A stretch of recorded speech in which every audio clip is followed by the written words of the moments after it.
RTI Live News. Ask for right.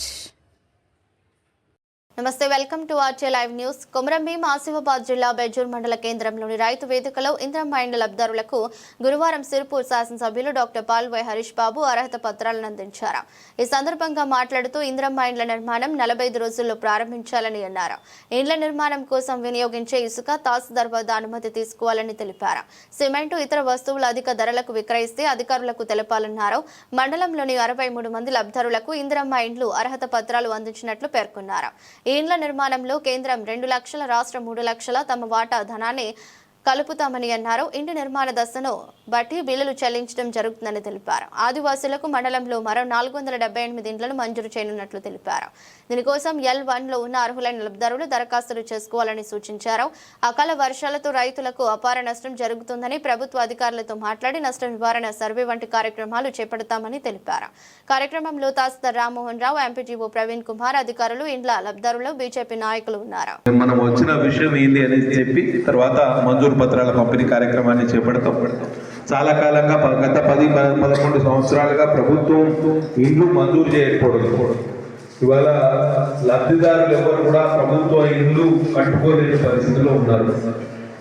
ఇప్పుడు కేంద్ర రాష్ట్ర ప్రభుత్వాల సహకారంతో కేంద్రం 2 లక్షల రూపాయలు ఇస్తుంది, రాష్ట్రం 3 లక్షల రూపాయలు ఇస్తుంది. మొత్తం 5 లక్షల రూపాయలతోటి స్లాబ్ ఇల్లు కట్టుకోవాలనేది ఇది దర్శనం ఉంది కదా. ఉంది నువ్వు చూడు.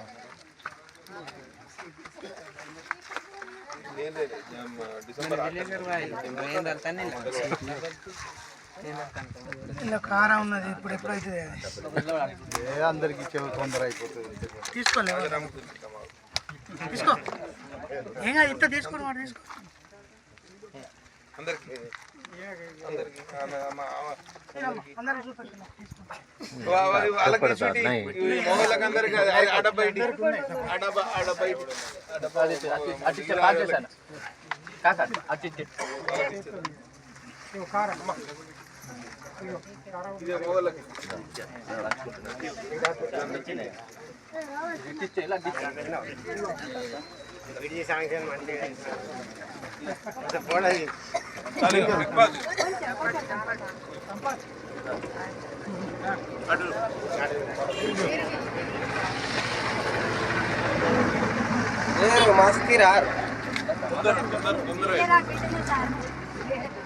మీరు ఎన్ని ఇండ్లు అడుగుతారు కాబట్టి అన్ని మనం కట్టుకోవాలి.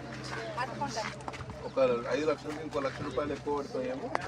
జబర్దస్త్ కట్టుకోవాలి. బెజ్జూరు గ్రామ పంచాయతీలో 21 ఇండ్లు, కుగడ నుంచి 3 ఇండ్లు, కృష్ణపల్లి నుంచి 6 ఇండ్లు, మొగవెల్లిలో 4 ఇండ్లు, ఊడ్సారగపల్లి గ్రామ పంచాయతీలో 7 ఇండ్లు, పాపనపేట గ్రామ పంచాయతీలో కేవలం 1 ఇల్లు మాత్రమే, పోతపల్లి నుంచి 2 ఇండ్లు, రెబ్బెన నుంచి 3, సోమిన్ నుంచి 7, సులువుపల్లి గ్రామ పంచాయతీలో 2, మొత్తం కలిపితే 63 ఇండ్ల మంజూరు పత్రాలు వారు వెళ్తారు. మీకు ఇంకొక ఆదివాసులు చాలా మంది ఈ మండలంలో ఉన్నారు కాబట్టి మీకు అందరికీ ఒక శుభవార్త కూడా చెప్పాలి. మీరు ఎవరెవరైతే ఆ ఎస్టీ ప్రత్యేకించి నేనే ముఖ్యమంత్రి గారితో, హౌసింగ్ మినిస్టర్ పొంగులేటి శ్రీనివాస్ రెడ్డి గారితో మాట్లాడి ఒక 500 ఇల్లు కేవలం ఎస్టీల కోసం అడిషనల్గా శాంక్షన్ చేయించడం జరిగింది. కాబట్టి ఆదివాసులు ఎవరున్నా కానీ మీరు దరఖాస్తు పెట్టుకోండి. ఇల్లు కడదామనే సంకల్పం మీకుంటే చాలు, తప్పకుండా ఇల్లు మంజూరు చేయించే బాధ్యత మాత్రం. మీరు దరఖాస్తు పెట్టుకోండి. ఈ వారం రోజుల్లోనే ఇంకొక 300 ఇండ్లు ఆ ట్రైబల్స్కి, ఎస్టీలకు వాళ్ళకి ఇవ్వడానికి మేము సిద్ధంగా ఉన్నాం. మీరు తొందరగా మా ఎక్కడికిక్కడ L1లో మాత్రం మీ పేరు ఉండాలి, L1 ID ఉండాలి. L1 అంటే ఏంటి? ఇళ్ళ జాగా ఉండి ఇల్లు కట్టుకునే అర్హత ఉండి ఇల్లు లేని వాళ్ళు, అంటే పక్కా ఇల్లు లేని వాళ్ళకు L1 జాబితాలో మొదట ప్రభుత్వం చేర్చింది. కాబట్టి L1లో ఉన్న వాళ్ళందరూ కూడా తప్పకుండా మేము ఇల్లు మంజూరు చేస్తాం. ఇవాళ ఈ అకాల వర్షాల వల్ల కూడా చాలా ఇబ్బంది, పత్తి కానివ్వండి, అటు వరి కానివ్వండి, కొంత నష్టం జరిగింది. నేను ఇదివరకే అగ్రికల్చర్ ఆఫీసర్లతో మాట్లాడడం జరిగింది. ఎక్కడైనా ఇబ్బందికరమైన పరిస్థితులు ఎక్కడ పంట ఏదైనా నష్టం జరిగిందో దాన్ని కూడా భర్తీ చేయడానికి ప్రభుత్వం సిద్ధంగా ఉన్నది. ఒకటే కాకుండా కొన్ని రోడ్ల పరిస్థితి, గ్రామీణ రోడ్ల పరిస్థితి కూడా దారుణంగా తయారైంది. సోమని వరకు రోడ్డు నిర్మాణం చేయకపోవడంతో చాలా కాలంగా పెండింగ్, ఫారెస్ట్ పర్మిషన్లు రాక చాలా ఇబ్బందులు ఉండేది. మన 23వ తారీఖు నాడు ముఖ్యమంత్రి గారు కలిసిన ప్రత్యేకించి మా సోమని విషయంలో మీరు ఉదారంగా వివరించమని వారిని అడిగినాం. కేవలం సింగిల్ బీటీ రోడ్ వేసుకుంటాం, మాకు డబుల్ బీటీ రోడ్ అవసరం లేదు, 2 బ్రిడ్జ్లు అవసరం ఉన్నాయని చెప్పినాం.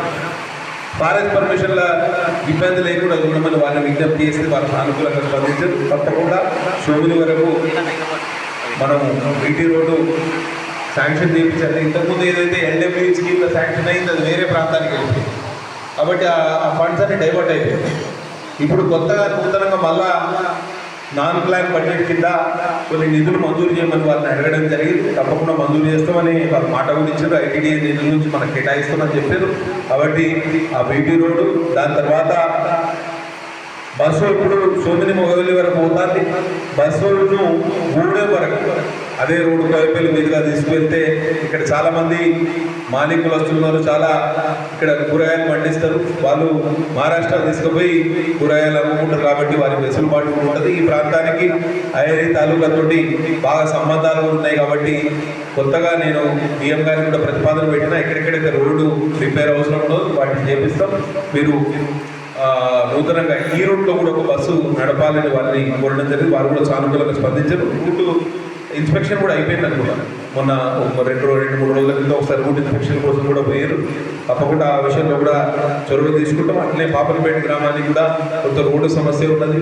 అటు తలాయి వరకు కొంత ఇబ్బంది ఉన్నది. ఇటు కమరగాం రోడ్డు కూడా చాలా డ్యామేజ్ అయి ఉన్నది. మధ్యలో కొంత ఫారెస్ట్ ఏరియా ఉన్నది. దాన్ని ఎట్లా కవర్ చేయాలని ఎన్డీఓ వారితో మాట్లాడడం జరిగింది.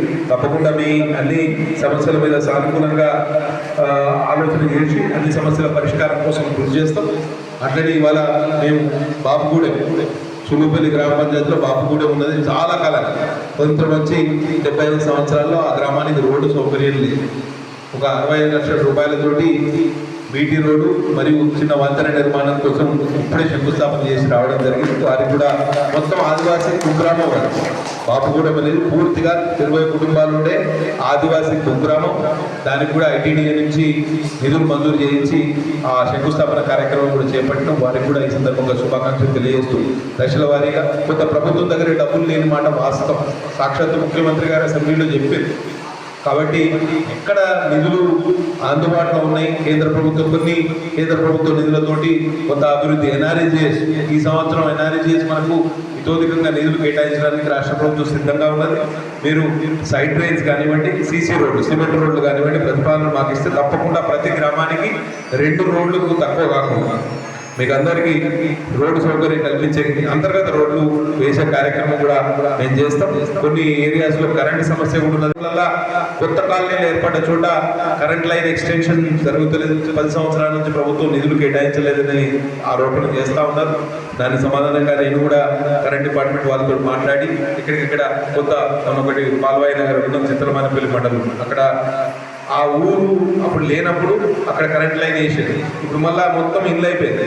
ఆ ఇండ్ల మీద నుంచి లైన్ను మనం షిఫ్ట్ చేయాల్సిన పరిస్థితి వచ్చింది. అట్లాంటి కొన్ని చోట్ల సమస్యలు మేము ఐడెంటిఫై చేసినాం.